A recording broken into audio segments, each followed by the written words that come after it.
Autism spectrum disorder is a developmental disorder that can cause significant developmental delays in the areas of communication, social interactions, and behavioral challenges. The learning abilities for a person with autism can range from severely challenged to gifted. You can see the chart below to get an indicator on what those severity levels look like. The symptoms are present in early childhood and may limit and or impair everyday functioning. Under diagnostic criteria and persistent deficiencies in social communication and social interactions across multiple contexts as manifested by the following. An example of that would be a person with autism, whether a child or an adult, being unable to use functional communication, meaning they cannot have normal back and forth conversations. There's a reduced sharing in their ability to show interest in their feelings, emotions, or to express their wants and needs. Their communication level is typically stuck on just being able to label their wants and needs, and that's only when prompted. Those type of kids are typically labeled as nonverbal. Under criteria B, the restrictive and repetitive patterns of behavior, interests, or activities. Under this activity, these kids are stuck into schedules, and they have activities that they often is called stimulating. They stem off of in order to soothe themselves, and or it's their way of exercising their brain. When a child is stemming, they typically do things like lining up their toys, flipping objects, or they do a thing called echolalia, where they repeat everything that they hear. This is typically how most of the kids gain language, because they may repeat phrases and themes off of TV shows or something that they may hear an adult say. The sameness is about ritual and routine. It typically works in a matter of how they greet you, how they want their food every day, wanting to eat the same food every day, and rigid thinking patterns. They can be very hyper or hypo activity and sensory, have low sensory input and unusual interest in sensory aspects. This can look like apparent indifference to pain, temperature, adverse response to specific sounds or textures, excessive smelling or touching of objects, a lot of light movement or heavy movement. That can mean that a child with autism may jump a lot on the bed, or they may rock back and forth, or they may hum a lot. All those things are sensory things that require occupational therapy to treat.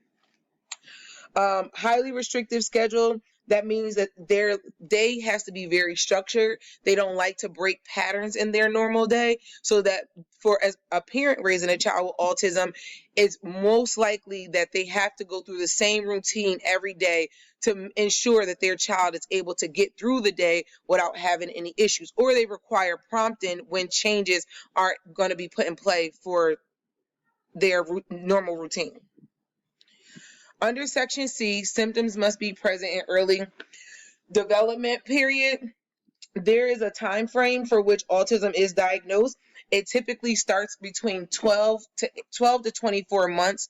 Some kids are diagnosed early on based on autism screening services that are offered at most pediatricians, where if your child isn't holding their bottle properly, if they aren't saying mama, dad, using one-word phrases, if they haven't started walking before 12 months, those are sometimes indicators for physicians who are really looking closely at the disorder and the symptoms connected to it. They can tell you prior to 12 months if you need to enroll your child in Birth to 3, which is the services, which is the entity in which a child and parent will go to it to get early access to services to help address the symptoms connected to autism early on, and to identify how intense what the level of severity of the autism is for that child.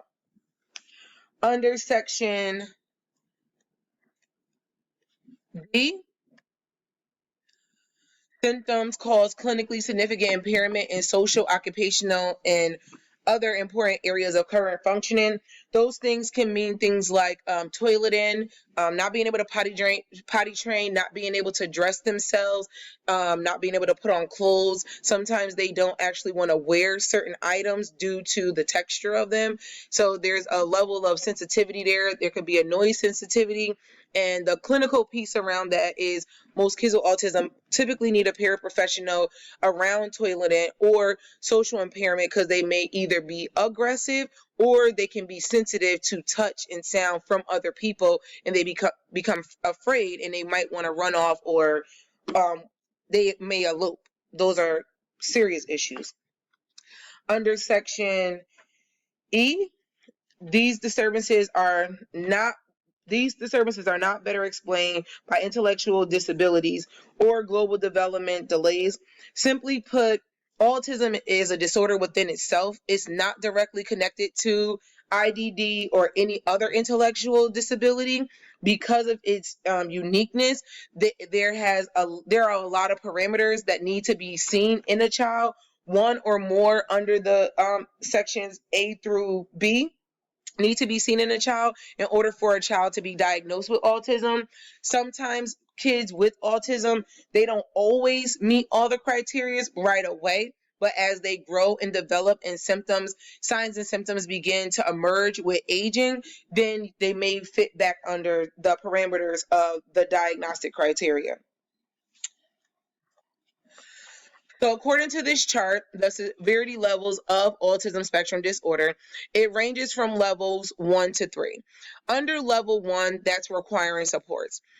So that means the social communication means without supports in place, they are deficient in social communication, causes noticeable impairments. So you'll be able, if you go to speak to a child who is at a level 1, you can tell immediately that there's something different about them, but they are able to have some type of conversation with you and not feel overstimulated. They may have some difficulty initiating those social interactions, and some clear examples of like atypical or unsuccessful responses to social overtures. To others, may appear to have decreased interest in social interactions. So, for example, a person who is able to speak in a full sentence and engage in communication, but whose to and from conversation with others fail. So that means that they're able to talk, they're able to communicate, but they can't communicate all the way effectively back and forth between a person. Inflexibility of behavior causes significant interference with functioning. It can be at a very low level under level 1. Level 2, that means that they require substantial support. These kids typically are in OT, they are in speech therapy, they are in speech instruction, and this is because they are marked deficiency in verbal and nonverbal social communication skills.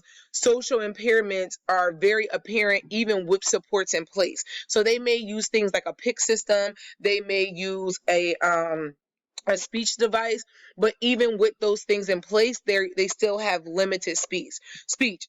A person who speaks in simple sentences, whose interaction is limited to narrow special interests, and who has markedly odd nonverbal communication. So they may do hand flapping, they may do moaning, pointing, or they may just go get the things that they want, which it can be a safe thing or an unsafe thing. It really does depend on the child and what they're interested in talking about. So some kids may be able to say jacket, hot, cold, but they aren't able to say, I'm hungry, can I have a sandwich? And that's where the supports come in. Inflexibility of behavior, difficulty coping with change.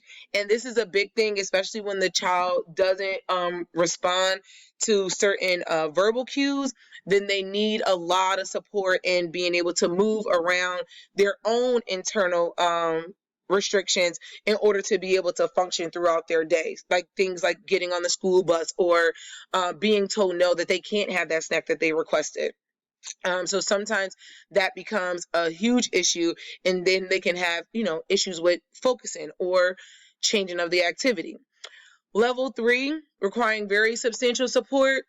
There's a severe deficiency in verbal and nonverbal social communication skills, cause severe impairments in functioning, very little initiation when it comes to social interaction, minimal responses. For example, a person with few words of intelligible speech who rarely initiate interaction and when he or she makes unusual approaches to meet needs only. So this is for a child who is able to say, I can use the bathroom. They're able to either identify that on a PIC system or on a communication board. But if they want something to eat, they're going to go turn the stove on and they may accidentally set the stove on fire. Or if they have to use the bathroom, if they're starting to toilet and they know that they don't fully understand that they're supposed to toilet in the bathroom, or they don't want to have an accident, they may pull their pants down and toilet in public. It just depends on that child's understanding of what's appropriate and what's inappropriate, and how they're able to communicate those wants and needs. And if they're able to communicate it in a way where they're asking to go to the bathroom, or they know who to talk to in order to go to the bathroom, or even where the bathroom is. These kids can also be very inflexible. These adults as well, is not just limited to kids, because kids with autism turn into adults with autism, and the likelihood of these skills changing over time, depending on where they fall at, is slim to none. So these behaviors can follow them throughout their lifetime. Inflexibility of behavior, extreme difficulty coping with change. It's still the same, but there's a place where at level 3, tantrums can become an issue, and that's where some kids with autism can be labeled violent. They can become elopers, and those things can be very harmful to the family and to the child. So if you know a person who is living with autism, or even just understanding the autism spectrum disorder, it is known under the specifiers that the severity of the social communication difficulties and restricted and repetitive behaviors should be rated separately. All these things are not the same based on level 1, 2, and 3. You can have a level 1 social communication difficulty, a level 2 in restriction, and then a level 3 in repetitive behaviors. And all of those things matter when you think about the severity level, because you want to apply the appropriate supports in order to provide effective treatment. Oftentimes, understanding how unevenly the intellectual profile of a child and adult with autism disorder, it matters. This is why these assessments need to be taken individually, because a child with autism can have repetitive behaviors, they can have a rigid schedule, but they also can have communication skills that are effective enough in order for them to obtain intelligible speech. That just because they have intelligible speech does not mean that they can use it effectively. They just are capable of learning. So they don't have any other intellectual disability connected to the autism. So the last thing is autism diagnosis features. Typically, the deficiencies in social emotional reciprocity, which is the ability to engage with others and share thoughts and feelings. Sometimes those things can come and be connected to other diagnoses, such as things like ADD, ADHD. Some of these kids can have anxiety, they can have depression. It all depends on the child and their diagnosis. So